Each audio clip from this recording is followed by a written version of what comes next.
What's going on, dudes and dudettes? So really quick impromptu video, trying out some new lighting, see if it works for my Millennium Falcon light.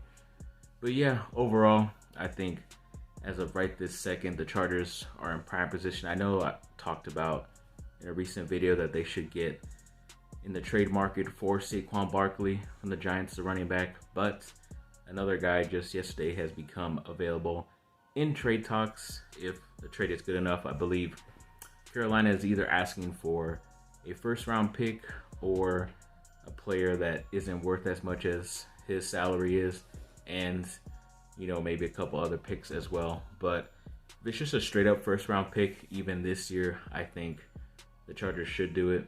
I know if they make a trade, if they just swap like running backs, like say give Carolina Austin Eckler, it is kind of close to what they want in a return player, because Eckler is making around $6 million, I believe, this year.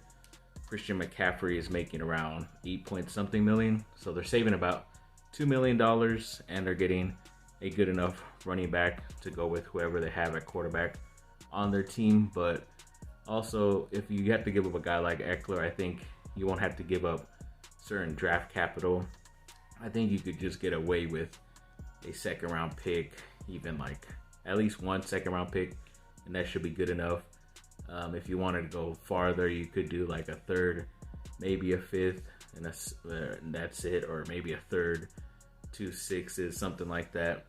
Maybe a future later first or later draft pick as well. But in the next coming years, I think that's a pretty good deal for a guy who, yes, the past couple years he has dealt with injuries, but he is on a pretty good deal. I didn't know he only signed up for that much. I thought it was way more, but I think even after this season coming up, if it doesn't work out, you could still get out and only have to pay like a couple $1 million, and you could still let him go. So like that weird contract a lot of NFL stars are getting. But if you do keep him the next 3 years after on his contract, it only goes up to like $10 to $11 million. So it's not really all that crazy either for a guy who's still going to be under 30.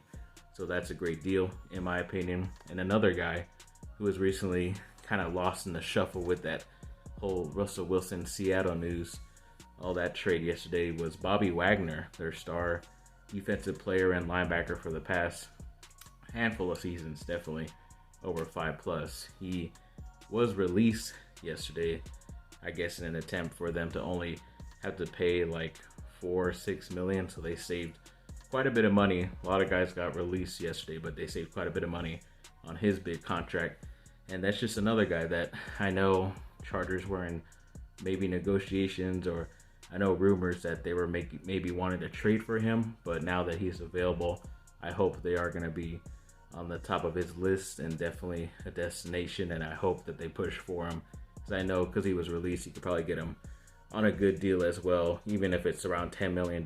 And yes, he is a little bit of an older player, but some guy to command your linebacking crew in the middle of your defense, I think that's a no-brainer as well. So the Chargers can definitely shape up this team to be not only competing in this crazy-ass AFC West that now has Mahomes, Russell Wilson, Justin Herbert, and yes, we have to mention Derek Carr as one of those better quarterbacks. But yeah, it's just going to be a crazy division battle every freaking game, but crazy AFC side as well with Josh Allen, Lamar Jackson, and whoever else comes over. But yeah, overall, definitely looking forward to this next season coming up, fantasy wise and regular Charger football season wise, and hopefully they can make some good moves and we'll get on going. But yeah, let's just hope that they do it. Tom Telesco, please listen, please.